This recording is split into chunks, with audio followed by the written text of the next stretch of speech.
अस्सलाम वालेकुम जी। Welcome to the lecture 5 of this course. अब जी हम सेंटेंसेस जो है टेंसेस शुरू करने जा रहे हैं, जिसमें सबसे पहले नंबर पे हमारे पास है प्रेजेंट टेंस। प्रेजेंट टेंस शुरू करने से पहले जी हम एक दफ़ा दोबारा गो थ्रू करते हैं जी हमारा बेसिक सेंटेंस स्ट्रक्चर क्या था, जिसमें सब्जेक्ट आता है और फिर वर्ब और ऑब्जेक्ट आता है। ये हमारा सिंपल सेंटेंस स्ट्रक्चर था। सब्जेक्ट आपको पता है कोई पर्सन, प्लेस या थिंग कुछ भी हो सकता है सब्जेक्ट में। वर्ब कोई एक्शन को डिफाइन करता है और ऑब्जेक्ट है वो ऐसी चीज़ जिस पे एक्शन हो रहा हो। ये हमारा बेसिक सेंटेंस स्ट्रक्चर था जी। एग्जांपल्स आपने काफ़ी बनाई होंगी, आपने प्रैक्टिस भी की होगी अपनी प्रीवियस असाइनमेंट्स में। तो जी देखते हैं वर्ब्स की कुछ फॉर्म्स, वर्ब्स की कुछ टाइप्स देखते हैं जी। एक होते हैं रेगुलर वर्ब और एक होते हैं इरेगुलर वर्ब। रेगुलर वर्ब्स जी वो होते हैं जिनको आप क्लासीफाई कर सकते हैं। उनका पास्ट टेंस बनाने के लिए आप उनके सामने सिर्फ ईडी लगा दें तो वो पास्ट टेंस बन जाए। ऐसा जो वर्ब है वो वो आपका रेगुलर वर्ब होता है जी। और इरेगुलर वर्ब ऐसा होता है जिसका जो पास्ट टेंस है वो आप ईडी से नहीं बना सकते। ये कॉमन सी चीज़ है, कॉमन प्रिंसिपल है जो आप इन दोनों को आइडेंटिफाई करने के लिए इस्तेमाल कर सकते हैं जी। इरेगुलर वर्ब ऐसे होते हैं जिनमें जो है आप सेकंड फॉर्म बनाने के लिए बेस फॉर्म के साथ ईडी यूज़ नहीं कर सकते। जैसे यहाँ पे एग्जांपल्स हैं जी। गो की सेकंड फॉर्म है, जो पास्ट फॉर्म है वो है वेंट। वेंट जो है गो से बिल्कुल मिलता जुलता नहीं है, तो इसलिए हम इसको इरेगुलर वर्ब कहते हैं। इस तरह के जो वर्ब्स हैं वो इरेगुलर वर्ब्स में आते हैं। इनकी कुछ एग्जांपल्स जो हैं वो आप लोगों ने फाइंड आउट करनी है कि कौन से वर्ब्स रेगुलर हैं। उनकी आप एटलीस्ट 10 से 15 जो हैं बेस फॉर्म्स और पास्ट फॉर्म जो हैं वो आप अपनी असाइनमेंट में लिख के लाएंगे जी। इरेगुलर वर्ब्स की रेगुलर वर्ब तो आपको पता ही है, जिनके सामने आप ईटी लगा के उनकी पास्ट फॉर्म बना सकते हैं जी। वर्ब की 3 फॉर्म्स होती हैं जी। एक बेस फॉर्म होती है जिसे हम फर्स्ट फॉर्म कहते हैं, और एक पास्ट फॉर्म होती है जी जिसे हम सेकंड फॉर्म कहते हैं, और एक इसकी और पास्ट फॉर्म होती है जिसे पास्ट पार्टिकुलेट कहते हैं जी, जिसको हम थर्ड फॉर्म भी कहते हैं वर्ब की।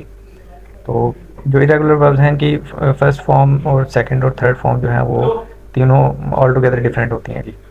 उसके बाद देखते हैं जी हमारे पास कुछ प्रैक्टिस एक्सरसाइज हैं छोटी सी, जिसमें आप एक बेसिक सेंटेंस स्ट्रक्चर जो है यूज़ करते हुए प्रेजेंट का एक टेंस बनाते हैं जी। प्रेजेंट टेंस की एक एग्जांपल देखते हैं जी। एक होता है अफर्मेटिव सेंटेंस और एक होता है नेगेटिव सेंटेंस। अफर्मेटिव सेंटेंस ऐसा सेंटेंस है जिसमें आप जो है किसी एक्शन के होने को जाहिर करते हैं जी, और नेगेटिव सेंटेंस ऐसा होता है जिसमें आप किसी एक्शन के ना होने को जाहिर करते हैं जी। एग्जांपल्स देखते हैं जी अफर्मेटिव सेंटेंसेस की। आई प्ले फुटबॉल, यानी मैं फुटबॉल खेलता हूँ। इसमें एक सॉलिड जो है वो एक्टिविटी परफॉर्म की जा रही है, यानी फुटबॉल खेला जा रहा है, इसलिए ये अफर्मेटिव सेंटेंस है जी।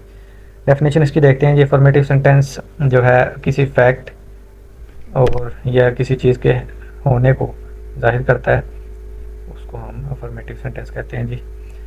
सेंटेंस स्ट्रक्चर इसका सिमिलर है जी। इसमें सबसे पहले सब्जेक्ट आता है, उसके बाद वर्ब में इसकी फर्स्ट फॉर्म आती है जिसे हम वर्ब की बेस फॉर्म कहते हैं, उसके बाद इसमें ऑब्जेक्ट आता है जी। अफर्मेटिव सेंटेंस में आप जो है हेल्पिंग वर्ब्स भी यूज़ कर सकते हैं, जिसमें डू और डज आते हैं। प्रेजेंट फॉर्म्स जो है इनकी एज यू नीड इट, आप इसको यूज़ कर सकते हैं जी। और जो है ये थर्ड पर्सन सिंगुलर के साथ ही यूज़ होते हैं। सॉरी, जो डू है वो थर्ड पर्सन प्लूरल के साथ भी यूज़ हो सकता है। जो डज है वो थर्ड पर्सन सिंगुलर के साथ यूज़ हो सकता है जी। इसको हम फर्दर एलैबोरेट करेंगे अपने आने वाले प्रेजेंट टेंसेस के लेक्चर्स में जी। अभी आप इस पे जो है सिर्फ इसको देखें, इसको मज़ीद जो है वो हम अपने आने वाले लेक्चर्स में एलैबोरेट करेंगे जी। एग्जांपल्स आप देखें जी अफर्मेटिव सेंटेंसेस की आपके सामने लिखी हुई हैं। आप जो कोई भी सेंटेंस बनाएंगे प्रेजेंट टेंस में वो अफर्मेटिव ही होगा, अदर देन दैट एक्सेप्ट कि उसके साथ जो है कोई निगेशन लगी हो या उसके साथ कोई आपने नॉट या नो का वर्ड इस्तेमाल किया हो। एक छोटी एक्सरसाइज है जी। यहाँ पे मैंने कुछ सेंटेंसेस दिए हुए हैं, आप अपनी स्क्रीन को पॉज करें और जो है इन सेंटेंसेस को नोट डाउन कर लें, और इन अफर्मेटिव सेंटेंसेस को आपने नेगेटिव में कन्वर्ट करना है यूजिंग नॉट। नेगेटिव सेंटेंसेस को भी हम देखेंगे थोड़ी देर में जी, ताकि आपको मज़ीद पता लग जाए ये आपने कैसे अफर्मेटिव को नेगेटिव सेंटेंसेस में कन्वर्ट करना है जी। नेगेटिव सेंटेंस सबसे पहले देखते हैं होता क्या है। ऐसा सेंटेंस जिसमें जो है आप डू नॉट या डज नॉट इस्तेमाल करते हैं जी, वो सेंटेंस को नेगेटिव फॉर्म में कन्वर्ट कर देता है जी। For example I do not eat food. इसमें से अगर आप डू नॉट निकाल दें तो I eat food is affirmative sentence. तो इसमें जो डू नॉट यूज़ हुआ है इसने जो है सेंटेंस को नेगेटिव कर दिया है जी। अब आपको जो है समझ आ गई होगी कि नेगेटिव फॉर्म क्या होती है सेंटेंस की, और किसी भी अफर्मेटिव सेंटेंस को नेगेटिव सेंटेंस में कैसे कन्वर्ट करना है, simply by using do not and does not. आपको पता है जी डू नॉट किसके साथ यूज़ करना है जी, प्लूरल के साथ आप डू नॉट यूज़ करेंगे और सिंगुलर के साथ डज नॉट यूज़ करेंगे जी। इनको हम फर्दर एलैबोरेट करेंगे डू नॉट और डज नॉट को अपने आने वाले प्रेजेंट टेंस के लेक्चर्स में। और ये कुछ मैंने सेंटेंसेस दिए हैं जो नेगेटिव हैं, इनको आपने अफर्मेटिव में कन्वर्ट करना है। स्क्रीन को पॉज करके आप इन सेंटेंसेस को नोट डाउन कर लें और फिर लेटर ऑन अपनी प्रैक्टिस में, अपने असाइनमेंट में इनको आपने राइट डाउन करना है जी। ये था आज का लेक्चर जी। रैप अप करते हैं जी कि जो इसके की पॉइंट्स हैं वो आज के लेक्चर के ये थे कि आपने सिंपल सेंटेंस स्ट्रक्चर क्या होता है वो देखा प्रेजेंट टेंस का, और उसके बाद आपने वर्ब्स की कुछ फॉर्म्स देखी, रेगुलर और इरेगुलर। उसके बाद आपने अफर्मेटिव और नेगेटिव सेंटेंसेस क्या होते हैं वो देखा है जी। अब आपकी होमवर्क असाइनमेंट क्या है जी, आपने 15 सेंटेंसेस बनाने हैं प्रेजेंट टेंस के सिंपल, और उसके बाद उन 15 सेंटेंसेस को आपने अफर्मेटिव और नेगेटिव में कन्वर्ट करना है। इसमें अफर्मेटिव में कन्वर्ट करने के लिए आपको इतनी मुश्किल नहीं होगी, क्योंकि प्रेजेंट टेंस जो सिंपल होता है वो most of the time affirmative sentence ही होता है जी, अफर्मेटिव।